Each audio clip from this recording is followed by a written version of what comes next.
Tem algum tutor aqui que é a primeira vez? Está vendo hoje aqui? Irmãozinhos, estou vendo alguns pela primeira vez. Mas... tutor, fora o nosso palestrante, não tem ninguém aqui que é a primeira vez? Tá bom. Rapidamente aqui, algumas das nossas atividades que todos sabem. Nosso trabalho de outubro, por conta das eleições, não será feito no primeiro domingo do mês, como tradicionalmente a gente faz. Então, o trabalho de outubro, excepcionalmente, vai ser no dia 12, que é o segundo domingo do mês, para nós trabalhar aí no processo eleitoral, para que todos possam votar com segurança e, principalmente, com responsabilidade. Os demais trabalhos do ano, no primeiro domingo. Tá? As atividades aqui desta casa, que é o Centro Hilarion, que nos abriga com todo carinho. Toda quarta-feira tem atendimento fraterno, palestra e passe. Se alguém quiser vir um dia, conhecer a casa, nos outros dias de trabalho, fique à vontade. Lembrando que animalzinho só nos nossos trabalhos aqui do primeiro domingo. Tá? Os outros dias são trabalhos convencionais aí para os tutores, para os seres humanos. E no domingo de manhã, todo domingo de manhã, tem a organização infantil e também mocidade para o pessoal que quiser trazer aí. Tá bom? Os nossos contatos pela internet, se alguém quiser tirar alguma dúvida durante a semana, tem o nosso site, tem o e-mail, tem o Facebook. Os vídeos que a gente grava aqui nos nossos trabalhos, a gente coloca no YouTube também. Então, se alguém quiser ver depois, fiquem à vontade. E aproveitar e fazer um convite a todos. Nesse mês de setembro agora, a USE, que é a União das Sociedades Espíritas do Estado de São Paulo, vai promover um evento em todo o Estado em comemoração aos 150 anos do lançamento do Evangelho segundo o Espiritismo, que é uma das obras básicas da doutrina espírita. E esse evento aqui em Sorocaba será feito aqui nesta casa, no Centro Hilarion, que não é o centro da USE, mas que abriu as portas para que o evento seja realizado. Então vai ser dia 21 de setembro. 21 de setembro vai ser um domingo, a partir das 10 horas da manhã. Serão mini palestras com temas relacionados ao Evangelho e o público vai poder participar também. Então fica o convite a todos, dia 21 de setembro, a partir das 10 horas da manhã. Um dos palestrantes desse evento vai ser o presidente da casa, o Sérgio, que hoje não pode estar com a gente. Então, um evento aberto a todos, nesse dia 21 de setembro. Tá bom? E hoje, como eu disse, é um dia muito especial para todos nós, o nosso trabalho. Hoje nós estamos completando um ano do nosso trabalho de atendimento aos animais. Quem aqui está desde o primeiro trabalho? Levanta a mão. Só a Ivana? Vocês não estão desde o primeiro dia? Segundo? Fora os nossos trabalhadores, a gente tem a Ivana e o Nico, que estão com a gente desde o primeiro dia, que foi o dia 1º de setembro de 2013. E fico à vontade aqui para falar. O Nick é um cachorrinho muito especial para a gente, que nós, e para a Ivana, evidentemente, porque nós atendemos ele antes mesmo da gente começar o nosso trabalho. A gente ainda estava estudando a questão dos animais, e ela nos procurou um dia, estava com o cachorrinho doente, e a gente acabou atendendo ela excepcionalmente numa quinta-feira, que é o dia que a gente faz os nossos estudos. E o veterinário tinha dado poucas esperanças para ele, mas está aí, firme e forte, um ano depois, já anda sozinho pelo salão, né? Já é praticamente da casa. Ivana, muito obrigado por você estar com a gente desde o começo. Né? A gente fica muito feliz em vê-lo aqui e ver o Nick dele.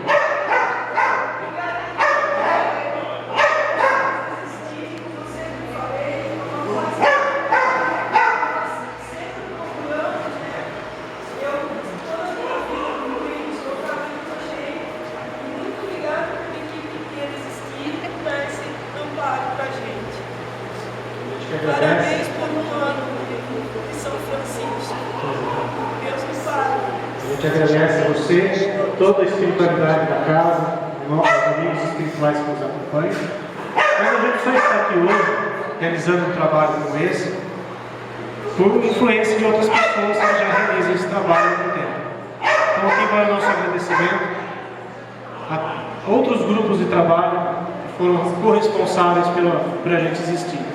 Primeiramente o pessoal da ASEANO, que realizou aqui com a gente um seminário sobre espiritualidade dos animais, ainda na outra casa que a gente fazia o atendimento. A partir daí nasceu o nosso desejo e conhecemos outros grupos. grupo de São Bernardo, que já esteve aqui com a gente também. Nosso agradecimento de toda a ajuda que eles nos deram. Mas a gente tem o privilégio e a honra de agradecer pessoalmente o pessoal que assim, trabalhou diretamente com uma pessoa muito especial, que é o Marcelo Neto, médico veterinário espírita, que dedicou boa parte da sua vida, não só ao espiritismo, mas principalmente aos nossos animaizinhos, aos nossos irmãozinhos amados. E a gente tem a honra aqui de receber duas pessoas que trabalharam diretamente com ele, que deram continuidade ao trabalho dele, que dão ainda esse suporte todas as sextas-feiras na Rádio Boa Nova, para quem nunca ouviu, o programa Nossos Irmãos Animais, toda sexta-feira, 4h30 da tarde. Aqui em Sorocaba, para quem ouve pelo rádio, é no AM 1080, dá para ouvir pela internet. Quem tiver parabólica, dá para ouvir na parabólica. E o pessoal de São Paulo, do Grupo Irmãos Animais, como eles mesmos já disseram, já fazem parte do nosso trabalho, já é praticamente um grupo só, eles realizando o trabalho em São Paulo e a gente realizando aqui.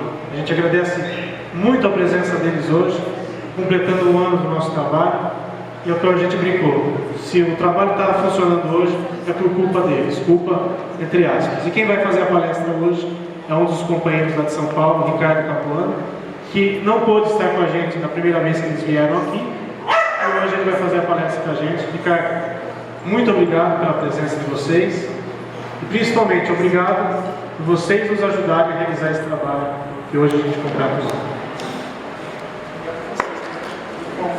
Eu que agradeço, o convite de estar aqui participando e ajudando e podendo fazer parte desse lindo trabalho de vocês, esse trabalho lindo, esse trabalho organizado, bonito. Então eu fico contente de poder estar participando e ajudando um pouquinho, com um pouquinho que a gente tem, mas que juntando com bastante que vocês têm, vai completando um pouquinho, vai ajudando um pouquinho. E hoje, eu que fiquei responsável pela palestra, estou vendo uma calopsita ali, e eu que fiquei responsável pela palestra, e eu queria falar para vocês um pouquinho diferente da alma dos animais. Então, vocês estão acostumados a ouvir a alma dos animais pelo Espiritismo, e o Espiritismo, ele, para mim, ele é como se fosse uma prévia do que a ciência é. Então ele é ele vai abrindo o caminho para que depois a ciência vá provando aquilo que o Espiritismo já vai identificando. Então o mundo espiritual é como se fosse o nosso mundo, só que aos 50, 60 anos na frente. Então ele é sempre mais adiantado, sempre mais evoluído do que aqui na Terra. Então, nós vamos falar um pouquinho hoje sobre a alma dos animais, mas uma visão mais científica. Uma visão que o Espiritismo já previa e que a ciência agora está começando a mostrar. Então o que acontece? O nosso pensamento científico ele é baseado em Descartes, o filósofo francês que tem o pensamento cartesiano. Então o que é o pensamento cartesiano? O que é esse pensamento do Descartes? Esse pensamento dele, ele que criou aquela famosa frase, penso, logo existo. Então o que aconteceu? Ele começou a duvidar de tudo, porque ele falou assim, se eu durmo e sonho, na hora que eu estou sonhando, aquilo para mim é realidade. Só que na hora que eu acordo, eu vejo que aquilo é mentira. Então como que eu vou ter certeza se eu estou acordado agora e estou vivendo, ou se eu estou dormindo e estou sonhando? Então como que eu vou ter certeza de alguma coisa? Então nessa época dele, o que acontecia? Muitas coisas eram passadas, não por ciência, eram passadas por, como se fosse herança. Então assim, elas eram, você ouvia falar que certa planta era bom para curar a tosse, então você pegava e ia lá usava aquela planta, mas nunca tinha se feito um experimento para ver se curava mesmo. Então eram muitas coisas assim que não eram científicas. Então o que ele começou a fazer? Ele começou a duvidar das coisas. Então ele pensou, ele começou a chegar à conclusão que a única coisa que ele tinha certeza é que ele tinha dúvida. Então ele tinha dúvida, então ele tinha certeza. Ele tinha certeza que ele existia. Porque se ele não existisse, ele não conseguia ter uma dúvida. Então ele duvidava, porque ele duvidava, era preciso que existisse algum ser que dissesse que era ele. E ele existia. Então ele começou a pensar, se eu duvido, eu existo. Só que de onde vem essa dúvida? Ela não vem do meu corpo. Então ela deve vir da minha alma. Então se eu existo, eu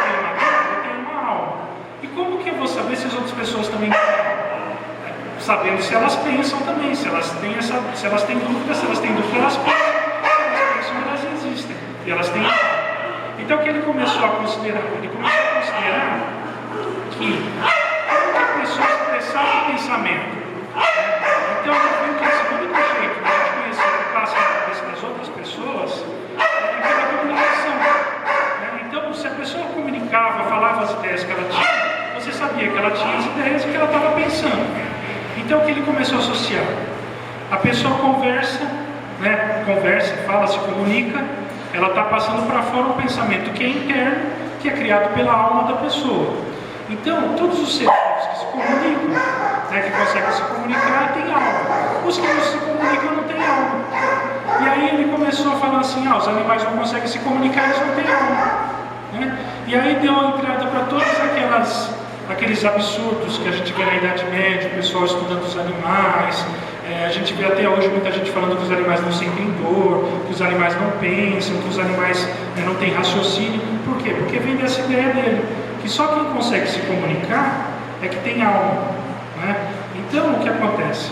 Por causa desse pensamento dele é que se deu chance a toda essa confusão de falar que os animais não têm alma, que os animais não pensam, que os animais não têm raciocínio, só porque na verdade a gente não consegue entender a comunicação deles, porque eles se comunicam. Então o que a gente tem de prova? Hoje em dia a ciência prova muito bem isso. Então tem uma pesquisa falando que os golfinhos eles têm nomes próprios. Cada golfinho tem um nome certinho. Eles se chamam pelo nome. Eles se comunicam pelo nome. Só que em vez deles falarem como a gente, eles assoviam. Então cada assovio quer dizer uma coisa diferente para eles. Então eles se comunicam, eles chamam pelo nome próprio, o outro companheiro, pelo tipo de assovio que ele faz. Então eles se comunicam. Então, segundo Descartes, se eles se comunicam, ele tem alma. As formigas, uma formiga quando consegue descobrir algum lugar que tem comida, ela passa, vai para outra formiga, solta alguns elementos químicos que a outra reconhece, e aí a outra vai buscar comida. Então ela se comunica, então ela também tem alma. Fora isso, o que nós vemos? Um monte de animais que aprendem a se comunicar com os humanos. Quantos humanos vocês sabem que conseguem se comunicar com o animal? Em vez dele aprender a linguagem do animal, nenhum humano aprendeu a linguagem dos animais ainda. Mas os animais aprendem a linguagem dos humanos. Então nós temos primatas que se comunicam com os humanos, que usam placas para dizer o que eles estão pensando, eles clicam as placas e dizem. Tem outros primatas que aprendem a linguagem dos sinais. Então o primeiro primata que aprendeu a linguagem dos sinais foi porque o pessoal insistia que o primato, o macaco, o gorila, tinha que falar. E ele não tem essa capacidade de falar, porque ele não tem a parte da garganta própria para isso. Aí eles perceberam isso, aí começaram a ensinar a eles linguagem dos sinais. E aí ele conseguiu se comunicar. E mais do que isso, ele conseguiu ensinar para os outros gorilas, para os outros primatas, para os outros chimpanzés, porque tem tanto chimpanzé quanto gorila que aprendeu a linguagem dos sinais, e conseguiu ensinar para os outros a linguagem. Então, além de aprender, conseguiu ensinar para os outros. Isso é uma prova enorme de alma. E se a gente for considerar, então, até os papagaios, tem um papagaio que ele aprendeu 300 palavras. Entre as palavras ele sabia diferenciar o que era pequeno, o que era grande, o que era médio, sabia diferenciar formatos, sabia diferenciar cores. Então isso é uma prova enorme que eles conseguem se comunicar e, segundo Descartes, que eles têm alma. Agora, aí que a gente junta a ciência com o espiritismo. O que o espiritismo fala da alma? Que a inteligência é um componente tão importante da alma que para nós que ainda somos simples, ignorantes ainda, para nós é a mesma coisa. A inteligência e a alma se confundem na mesma coisa. Então, para a gente ver como a ciência e o espiritismo caminham juntos, e uma hora eles acabam se encontrando. Então, para o espiritismo, a inteligência é sinal da alma. Para a ciência, a inteligência é sinal da alma também. E o que acontece? Além da gente perceber a inteligência dessa maneira que o Descartes ensinou, da comunicação, que a comunicação é o sinal que ele pensa é sinal que ele existe, que ele existe que tem uma alma. Tem também outra maneira de se identificar o pensamento dos animais, a inteligência, que é através dos testes de imagem. Então o que acontece? Quando foi em 2010, um monte de cientistas estavam pesquisando um projeto para fazer um aparelho para aquele Stephen Hawking, né, que é aquele físico, conseguir usar a energia do cérebro dele, do pensamento dele, para movimentar e para se comunicar, né? Movimentar membros e se comunicar, porque ele tem uma doença que vai degenerando e ele não consegue nem praticamente falar mais, né? Então eles estavam pesquisando isso, e nessa pesquisa eles começaram a usar animais para pesquisar. E o que eles fizeram? Eles começaram a fazer tomografias computadorizadas no cérebro dos animais, começaram a fazer exames de imagem, né? Então eles foram fazendo um monte de exames e foram identificando várias coisas. E o mais surpreendente que eles identificaram é que, assim, quando o animal e uma pessoa tem um sentimento, tem uma ideia, um sentimento, dependendo do sentimento que for, a mesma área do cérebro é a que é ativada. Então o que acontece? Quando o cachorro vê uma pessoa que ele gosta, a área do cérebro que brilha lá no exame é a mesma que a área do cérebro do humano. Então não tem diferença nenhuma, né? Então ele tem aquele mesmo sentimento, aquele mesmo pensamento, como se fosse um humano. Quando ele tem medo, ele vê uma coisa que assusta, é a mesma área do cérebro que a pessoa, quando se assusta, também brilha aquela área. Então eles começaram a perceber que, além de inteligência, pensamentos e emoções, muitas delas são iguaizinhas às dos humanos, porque a área do cérebro que é ativada é a mesma. Então não tem diferença nenhuma, né? O medo, a dor, o sofrimento, a alegria, né? A emoção de felicidade. Então são todos iguais, porque a área do cérebro que brilha lá na hora do exame é a mesma do humano, do cachorro, do gato, né? até do povo, né? O povo que parece um ser tão diferente de nós, um ser tão esquisito, até o povo ele tem reações iguais às dos humanos. Então fica provado também pela ciência que os animais têm sensibilidade, têm emoções, têm a alma também, né? Então, esse manifesto de Cambridge é mais uma prova. E agora, é claro que a gente fala da ciência, mas quem convive com os animais não precisa nada disso para provar, né? Se a gente for observar, numa ninhada que nasce 10 cachorrinhos, 5 cachorrinhos, 8 cachorrinhos, cada um tem uma personalidade diferente do outro. Cada um é mais ativo, outro é mais sonolento, um é mais brincalhão, outro é mais quieto, né? Então, tudo isso são indícios de individualidade, né? São percepções que a alma de cada um deles é diferente do outro, né? E outra coisa, que não existe essa alma que eles falam tanto, que o pessoal confunde tanto, que mistura tanto, né? Que são individuais. Então, a ciência mostra, e quem é um pouco mais observador percebe, né? Percebe que as reações deles, que a parte deles é idêntica à nossa, o tipo de reação é idêntico, né? E fora isso, a gente identifica também de outra maneira. Tem várias pesquisas que são feitas também que identificam a inteligência dos animais.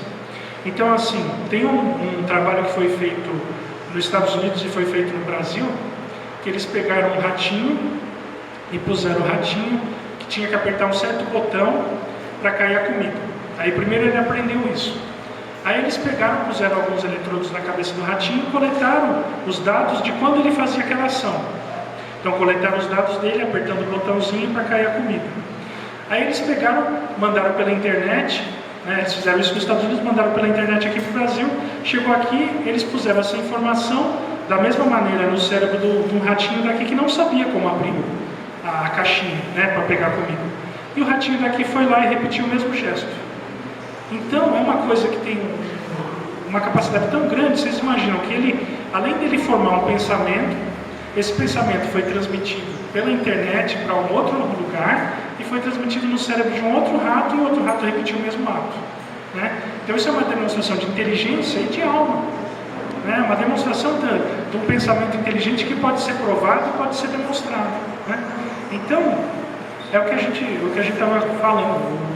Para o Espiritismo, a inteligência é tão importante, ela é tão principal, que ela se confunde com a própria alma. E para a ciência é a mesma coisa. A inteligência se confunde com a alma, e aí no caso da ciência é o contrário, né? A inteligência confunde-se com a alma, e no caso do Espiritismo a alma se confunde com a inteligência, né? Eu acho que já deu tempo, já? Acho que já, né? Então, era isso que eu queria apresentar para vocês, né? Eu agradeço muito de estar aqui, podendo participar, podendo ajudar, podendo estar divulgando um pouquinho. Convido para vocês também a conhecerem o site marcelbenedetti.com, que tem essa matéria sobre inteligência, tem outras matérias também. Tem também agora um programa que nós fazemos na TV Web Luz, né? Então vocês também são convidados a conhecer. E agradeço mais uma vez aqui de estar podendo participar e fazer parte do trabalho de vocês, que é um trabalho muito lindo e de muito valor. Porque o principal, assim, a gente vê um trabalho que é para os animais, mas na verdade esse trabalho não é só para os animais.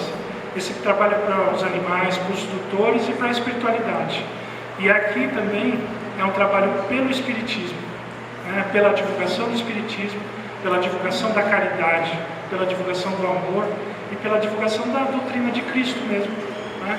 Porque não existe maior caridade do que a gente amparar quem não pode se defender, quem não pode se proteger, quem não pode falar, né?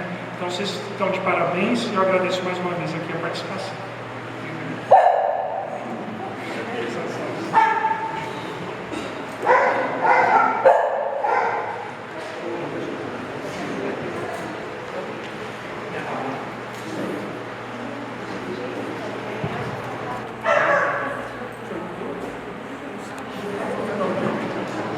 Obrigado, Ricardo. Vanessa, não quer falar nada?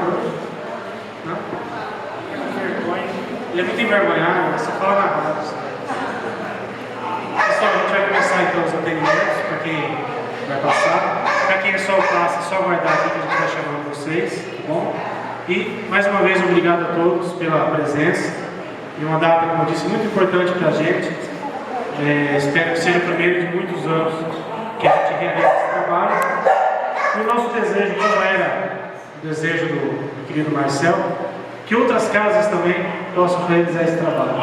É o nosso desejo, é o nosso sonho, para que mais casas espíritas abram suas portas, pelo menos uma vez por mês, uma vez na semana, enfim, cada um de acordo com as suas possibilidades, para receber os nossos irmãozinhos também, que necessitam também de ajuda, tanto quanto a gente. Então, nosso agradecimento a todos. Em especial a Ivana, que está desde o primeiro dia com a gente, mas a todos os demais que souberam do nosso trabalho e começaram a vir e acreditaram que aqui também é um ponto de luz para os nossos irmãozinhos menores. A gente vai dar início então às nossas atividades, vocês podem ficar aí no lugar de vocês, que os nossos trabalhadores vão até vocês, tá bom?